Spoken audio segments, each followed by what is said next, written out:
శ్రీ సీతారామచంద్రస్వామి కళ్యాణ ఘడియలు సమీపిస్తుండటంతో మిథిలా స్టేడియంలో ఎదుర్కోలు ఉత్సవం కన్నుల పండువుగా సాగుతోంది. కళ్యాణానికి కొద్ది గడియల ముందు ఈ ఎదుర్కోలు ఉత్సవం వేడుకను నిర్వహించడం ఆనవాయితీగా వస్తోందని ఆలయ అధికారులు చెబుతున్నారు. సీతారాముల వారి గుణాలను వివరించే తీరు రామభక్తులను మంత్రముగ్ధులను చేస్తోంది. సీతమ్మ వారి వైపు ఒకరు, రామయ్య వైపు మరొకరు ఉండి ఇరువంశాల గొప్పలను సంభాషించే తీరు ఆద్యంతం ఆకట్టుకుంటోంది.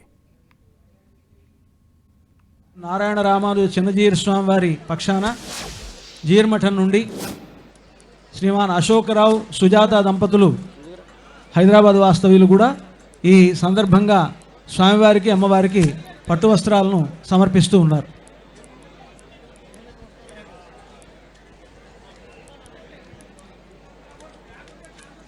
పరమహంస పరివరాజకులు శ్రీ శ్రీ శ్రీ తిదండి శ్రీమన్ నారాయణ రామానుజ చిన్నజీర స్వామి వారి మంగళాశాసనములతో వారి శిష్యులైనటువంటి వారు జీర్మఠం తరఫున శ్రీమాన్ అశోక్రావు సుజాత దంపతులు హైదరాబాద్ వాస్తవ్యులు స్వామివారికి అమ్మవారికి పట్టు వస్త్రాలు సమర్పిస్తూ ఉన్నారు.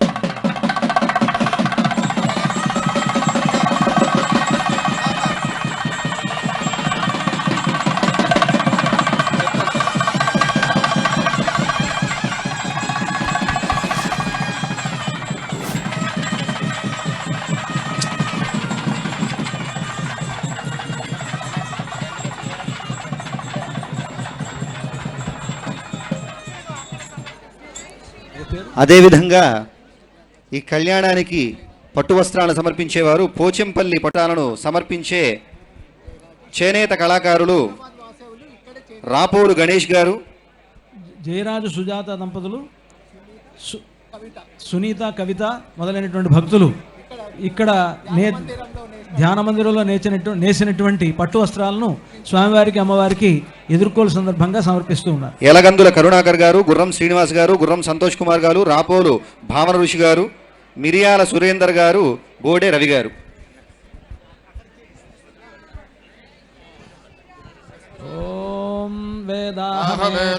తెలంగాణ సాగర సంగమం నుంచి ఆదిత్యవర్ణం తమసస్తు పారే సర్వాణి రూపాణి విజిత్య ధీరః నామాని కృత్వాభివదన్ యదాస్తే ధాతా పురస్తాద్యముదా జహార.